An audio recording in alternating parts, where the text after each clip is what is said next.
بعثت عمومی کا آغاز آپ نے کیا کیا؟ یہ بھی صلح حدیبیہ کے فوراً بعد سن 6 ذی قعدہ صلح حدیبیہ ہے، سن 6 ہی کے آخر میں آپ نے بیرون عرب دعوتی خطوط اور سفیروں کی ترسیل کا آغاز کر دیا۔ سن 6 کے آخر میں تو ذی قعدہ کے بعد ذی الحجہ ایک ہی مہینہ رہ گیا نا، تو اس میں تو صرف نجاشی کی طرف بھیجا گیا، چونکہ وہ جو ایمان لائے تھے نجاشی، حضرت نجاشی جن کا کہ تابعین میں شمار ہے، ان کا انتقال ہو گیا تھا۔ اب جو بھی تھا وہاں بادشاہ وہ عیسائی تھا، اس پہلا خط آپ نے اس کو بھیجا۔ پھر یکم محرم سن 7 سے آپ نے جو خطوط اور سفیر بھیجنے شروع کیے، تو نوٹ کرتے جائیے، قیصر روم ہرقلیس، ہرقل اعظم، دہیہ کلبی رضی اللہ تعالیٰ عنہ بھیجے گئے آپ کا نامہ مبارک لے کر۔ خسرو پرویز، اس کی طرف عبداللہ ابن حذافہ سہمی رضی اللہ تعالیٰ عنہ، یہ بھیجے گئے خط لے کر۔ مقوقس شاہ مصر، اصل میں شاہ کا لفظ اس کے لیے صحیح نہیں ہے، وہاں ایک مذہبی حکومت تھی عیسائیوں کی، اور پیٹریارک جو کہلاتا تھا عیسائیوں کا، جو سب سے بڑا جو ہے سردار ہوتا تھا، وہ وہاں کا بادشاہ تھا۔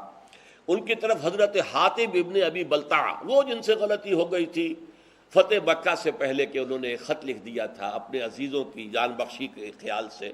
اور وہ مکے والوں کو اطلاع دے دی تھی، حضور نے خفیہ رکھا ہوا تھا اپنے مکے کی طرف جانے کو، لیکن انہوں نے اطلاع دیتی تھی وہ، لیکن ان کے بارے میں آپ کو معلوم ہے حضور نے فرما دیا تھا کہ یہ جو حاتب ابن بلتع ہے یہ تو اصل میں صحابی ہے اور بدری ہے، لہذا اس کے اگلے پچھلے سارے گناہ اللہ پہلے معاف کر چکا ہے۔ شاہ عمان کی طرف بھیجے گئے عمرو بن العاص رضی اللہ تعالی عنہ۔ اچھا، اب جو خاص طور پر جہاں سے کہ اب کشمکش شروع ہوئی ہے وہ ہے کہ شام سے متصل جو قبائل تھے عیسائی تھے، تو عرب قبائل یہ عیسائی تھے، کیونکہ رومن امپائر کے تحت رہے تھے، اس کے تحت انہوں نے عیسائیت قبول کر لی تھی۔ وہاں ایک دعوتی وفد بھیجا گیا، چونکہ کوئی ایک بادشاہ نہیں تھا، مختلف قبائل تھے۔ 15 افراد جو ہے اس میں شہید کر دیے گئے، صرف کعب بن عبیر غفاری بچ کر آئے ہیں وہاں سے، باقی وہ شہید کر دیے گئے۔ اب یہ چونکہ سلطنت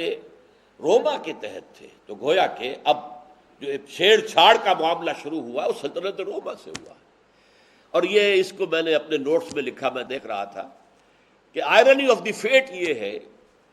کہ وہ رومی عیسائی جن کی شکست پر مسلمان بہت دل شکستہ ہوئے تھے، دل گرفتہ ہوئے تھے، جبکہ ایرانیوں نے شکست فاش دی تھی ہرقلیس کو، اور جن کی فتح جب ہوئی ہے یوم بدر کے وقت ہی ہوئی ہے، تو مسلمانوں نے جشن منایا تھا، اس لیے کہ ظاہر بات ہے کہ ایرانی آتش پرست تھے، مشرکوں سے قرب رکھتے تھے، اور یہ عیسائی تھے حضرت عیسیٰ کے ماننے والے، تو مسلمانوں سے قرب رکھتے تھے۔ تو بدقسمتی جس کو میں کہہ رہا ہوں، اگرچہ یہ لفظ ہمیں استعمال نہیں کرنا چاہیے، ہر شے اللہ تعالیٰ کی حکمت کے تحت ہوتی ہے، البتہ آئرنی آف فیٹ جو ہے وہ لفظ مناسب ہے اس کے لیے کہ پہلا تصادم جو ہوا حضور کا صلی اللہ علیہ وسلم وہ ہرقلیس کے ساتھ ہوا کہ 15 صحابہ شہید کر دیے ان قبائل نے کہ جو اس کے تابع تھے، اور خاص طور پر رئیس بصرہ شرحبیل بن عمرو غسانی، یہ بھی عرب تھا لیکن یہ بھی عیسائی تھا، باج گزار تھا، یہ بادشاہ کی شکل میں تھا، اور یہ باج گزار تھا رومی جو ایمپرر تھا اس کا۔ اس کی طرف بھیجے گئے تھے ایلچی کی حیثیت سے حارث ابن عمیر رضی اللہ تعالی عنہ، حارث ابن عمیر ازدی، اس نے ان کو بھی شہید کر دیا۔ گویا کہ آپ کے 16 سفیر جو ہے ان علاقوں میں شہید کر دیے گئے کہ جن علاقوں میں عیسائی آباد تھے، اور نمبر 2 یہ کہ جو ہرقل کے تابع تھے۔ یہ صورتحال ہوئی جس پر کہ پہلا رد عمل حضور کی طرف سے ہوا غزوہ موتا، اسے غزوہ کہتے ہیں، اگرچہ عام طور پر خیال یہ کہ غزوہ اسی کو کہتے ہیں جس میں حضور بھی شریک ہوئے ہوں، حضور اس میں شریک نہیں ہوئے، لیکن ظاہر بات ہے سفیر کا جو قتل ہوتا ہے وہ اعلان جنگ ہوتا ہے۔ اب گویا کہ شام کے ان عیسائیوں کی طرف سے اعلان جنگ ہو گیا، تو حضور نے ایک لشکر تیار کیا 3000 افراد پر مشتمل صحابہ کرام کا، اور اس میں گویا کہ آپ کو پہلے سے معلوم تھا کہ کیا حالات پیش آئیں گے۔ آپ نے 3 جو ہے سپہ سالاروں کا اعلان کر دیا کہ پہلے زید ابن حارثہ ہوں گے رضی اللہ تعالی عنہ، اگر وہ شہید ہو جائیں تو جعفر ابن ابی طالب جو حضور کے چچا زاد بھائی ہیں، حضرت علی کے بڑے بھائی جعفر ابن ابی طالب، اور اگر وہ بھی شہید ہو جائیں تو عبداللہ ابن رواحہ، یہ انصاری ہے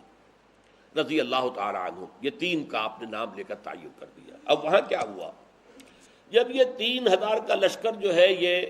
حدود شام میں داخل ہوا تو معلوم ہوا کہ وہاں تو تیار ہے ایک لشکر 1,00,000 یا 2,00,000 پر، زیادہ روایات 2,00,000 کی، مقابلے کے لیے تیار ہے۔ اب انہوں نے مشورہ کیا کہ یہ ہم 3,000 ہیں، وہ 2,00,000 ہیں، فرض کیجئے 1,00,000 بھی ہوں تو کہاں 3,000 کہاں 1,00,000، کہاں 3,000 کہاں 2,00,000۔ لیکن سب لوگوں کا کہنا یہ تھا، حضرت زید بن حارثہ نے جب مشاورت منعقد کی کہ ہمیں تو شہادت چاہیے، ہمیں فتح شکست سے کوئی غرض ہی نہیں، فیصلہ وہ مقابلہ کریں گے۔ لیکن مقابلہ تو کیا، بہرحال آخر کچھ نہ کچھ تو دنیا میں ریشو پروپورشن کا معاملہ ہوتا ہے نا، طاقت کا عدم توازن،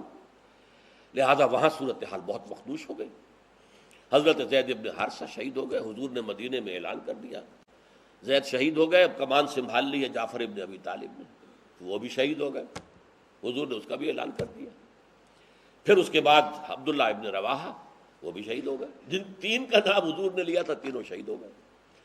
اب حضرت خالد ابن ولید نے، یہ میں کہنا بھول گیا کہ صلح حدیبیہ کے بعد جو اندرون ملک عرب حضور کی دعوتی سرگرمیاں ایک دم تیز ہو گئی تھی، اس کا نتیجہ یہ تھا کہ خالد ابن ولید جو غزوہ احد میں عارضی شکست کے ذمہ دار تھے، اور عمرو ابن العاص جو سفیر بن کر گئے تھے قریش کے اور گئے تھے نجاشی کے پاس کہ ہمارے بگوڑے یہ آ گئے ہیں مسلمان یہاں پر، یہ ہمارے غلام ہیں، انہیں واپس کرو، یہ دونوں ایمان لے آئے اسی دوران میں، فتح مکہ سے پہلے۔ اور حضور نے فرمایا صحابہ سے کہ مکے نے اپنے جگر گوشے تمہارے قدموں میں ڈال دیے ہیں، یعنی یہ کوئی معمولی آدمی نہیں ہے، خالد ابن ولید کوئی معمولی انسان نہیں ہے، عمرو ابن العاص کوئی معمولی آدمی نہیں ہے، مکے نے اپنے جگر گوشے جو ہے وہ تمہارے قدموں میں ڈال دیے۔ تو حضرت خالد ابن ولید رضی اللہ تعالی عنہ اب میدان میں آئے، انہوں نے خود کمان سنبھالی اور بڑی حکمت عملی سے لشکر کو بچا کر نکال کر لے آئے۔ اس میں صرف یہ ہے کہ 12 مسلمان شہید ہوئے، باقی لشکر بچ کر نکل آیا، یہ بہت بڑی کامیابی تھی۔ لیکن جب یہ لشکر واپس مدینے پہنچا، مدینے والوں نے مٹی پھینکنی شروع کر دی، بھگوڑے ہیں، یہ میدان سے بھاگ کر آئے ہیں۔ حضور نے فرمایا نہیں، یہ بھگوڑے نہیں ہیں، یہ تو آئے ہیں الی فئۃ، یہ اپنی بڑی جماعت کے پاس آئے ہیں تاکہ یہاں سے مزید کمک لے کر پھر جائیں۔ تو اس حوالے سے حضور نے فرمایا کہ نہیں، کو بھگوڑے مت کہو۔ تو یہ غزوہ مؤتہ ہوا، اگرچہ جرم کی سزا تو نہیں دی جا سکی، لیکن یہ بات کہ محمد رسول اللہ کے آدمی 3,000 ہو کر وہ 2,00,000 کے لشکر سے ٹکرا گئے، اس نے ایک بہت رعب قائم کر دیا پورے علاقے پر، ہلا دیا اس پورے علاقے کو کہ یہ طاقت کیسی ہے ان کے اندر۔ منحصر مرنے پہ ہو جس کی امید، نا امیدی ان کی دیکھا چاہیے، جس کی امید مرنے سے منسلک ہو جائے، مرنا سب سے بڑی کامیابی ہے، شہادت فی سبیل اللہ، تو اس کو کسی شے کا خوف ہوگا؟ سب سے بڑا خوف تو اسی کا ہوتا ہے، جان نہ چلی جائے، اور جو جان دینے ہی کو سب سے بڑی کامیابی سمجھے، منحصر مرنے پہ ہو جس کی امید نا امیدی اس کی دیکھا چاہیے۔ تو گویا کہ ایک بہت بڑا جو ہے زبردست رعب پڑ گیا، اور جس کے نتیجے میں سلطنت روما کی جو ہے جڑیں ہل گئی۔ اس کے بعد پھر ہرقل نے تیاری کی زور شور کے ساتھ، تو نپ دی ایول ان دی بڈ، یوں سمجھیے کہ اب یہ جو ہے ابھرتی ہوئی قوت جو آ رہی ہے جزیرہ نما عرب سے، اس کو ختم کرنے کے لیے اس نے اتنا بڑا لشکر تیار کیا کہ مدینے میں مسلسل حالت خوف طاری رہتی، ذرا سا پتہ کھڑکتا تھا، آ گئے رومی، آ گئے رومی، آ گئے رومی، آ گئے۔ رومیوں کے آنے کی یہ خوف جو ہے مسلمانوں پر وہاں تھا، مشرکین بھی تھے وہاں، وہ منافقین بھی موجود تھے۔ لیکن بہرحال نبی اکرم صلی اللہ علیہ وسلم نے 30,000 کا لشکر تیار کیا، آپ تبوک تک پہنچے، اور تبوک سرحد شام کے اوپر 30,000 کا لشکر لے کر 30 دن تو لگے ہیں آپ کو جانے اور آنے میں، 15 دن، 20 دن آپ نے وہاں قیام کیا۔ ہرقل میدان میں نہیں آیا، اپنی فوج لے کر پیچھے ہٹ گیا۔ اس کی وجہ کیا ہے؟ ہرقل پہچان چکا تھا، جب آپ کا خط گیا تھا، دعوتی خط حضرت دہیہ کلبی رضی اللہ تعالیٰ عنہ لے کر گئے تھے، اس نے خط پڑھتے ہی پہچان لیا، وہ عالم تھا، عیسائی عالم، کہ یہ وہی ہیں کہ جن کی نوید جو ہے وہ تورات اور انجیل میں تھی۔ وہ چاہتا تھا ایمان لے آئے، اور اس کا تفصیلی واقعہ آپ سیرت کی کتابوں میں پڑھیے کہ اس نے پوچھا کوئی عرب یہاں آیا ہوا ہے؟ معلوم ہوا کہ ہاں، ایک عرب قافلہ جو ہے کاروان تجارتی آیا ہوا، ابو سفیان کی سرکردگی، اس کو بلایا، ان سے مکالمہ کیا، اور مکالمہ کر کے ایسی باتیں نکلوائیں اگلوائیں ابو سفیان سے، اس وقت تک وہ مشرک تھا، کہ جس سے سب لوگوں کو معلوم ہو گیا کہ یہ واقعی اللہ کے رسول ہے، اور یہ تو ہرقل جو ہے یہ تو مسلمان ہونے پر گویا کہ آمادہ ہے۔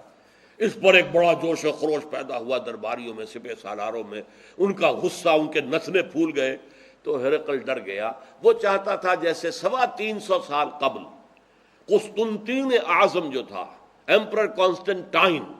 اس نے عیسائیت اختیار کی تھی اور پوری رومن امپائر عیسائی ہو گئی تھی، اسی طرح اب بھی ہو جائے کہ میں مسلمان ہو جاؤں اور پوری رومن امپائر مسلمان ہو جائے۔ لیکن یہ کہ جب اس نے دیکھا کہ میرے درباری، میرے مصاحبین، میرے سپہ سالار یہ تو نتنے ان کے پھول رہے غصے سے، تو وہ اپنی وہ جو بیڑیاں پڑی ہوئی تھی سلطنت کی، بادشاہت کی، انہی میں بندھا رہ گیا اور اس نے انکار کر دیا۔ پہچان چکا تھا،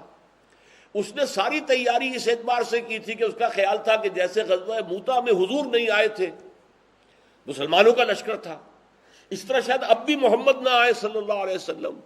جب اس نے دیکھا محمد خود آئے ہیں صلی اللہ علیہ وسلم، اس کو پہچان چکا تھا کہ یہ اللہ کے رسول ہیں، لہذا وہ پیچھے ہٹنے میں عافیت سمجھی۔ چونکہ یہ ایک بڑا محاورہ ہے غالباً انجیل کے اندر ہے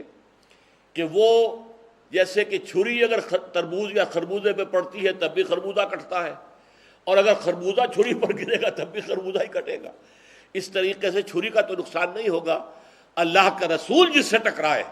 اس کے لیے شکست لازم ہے، اس لیے وہ پیچھے ہٹ گیا۔ حضور وہاں 20 دن قیام کر کے واپس تشریف لے آئے۔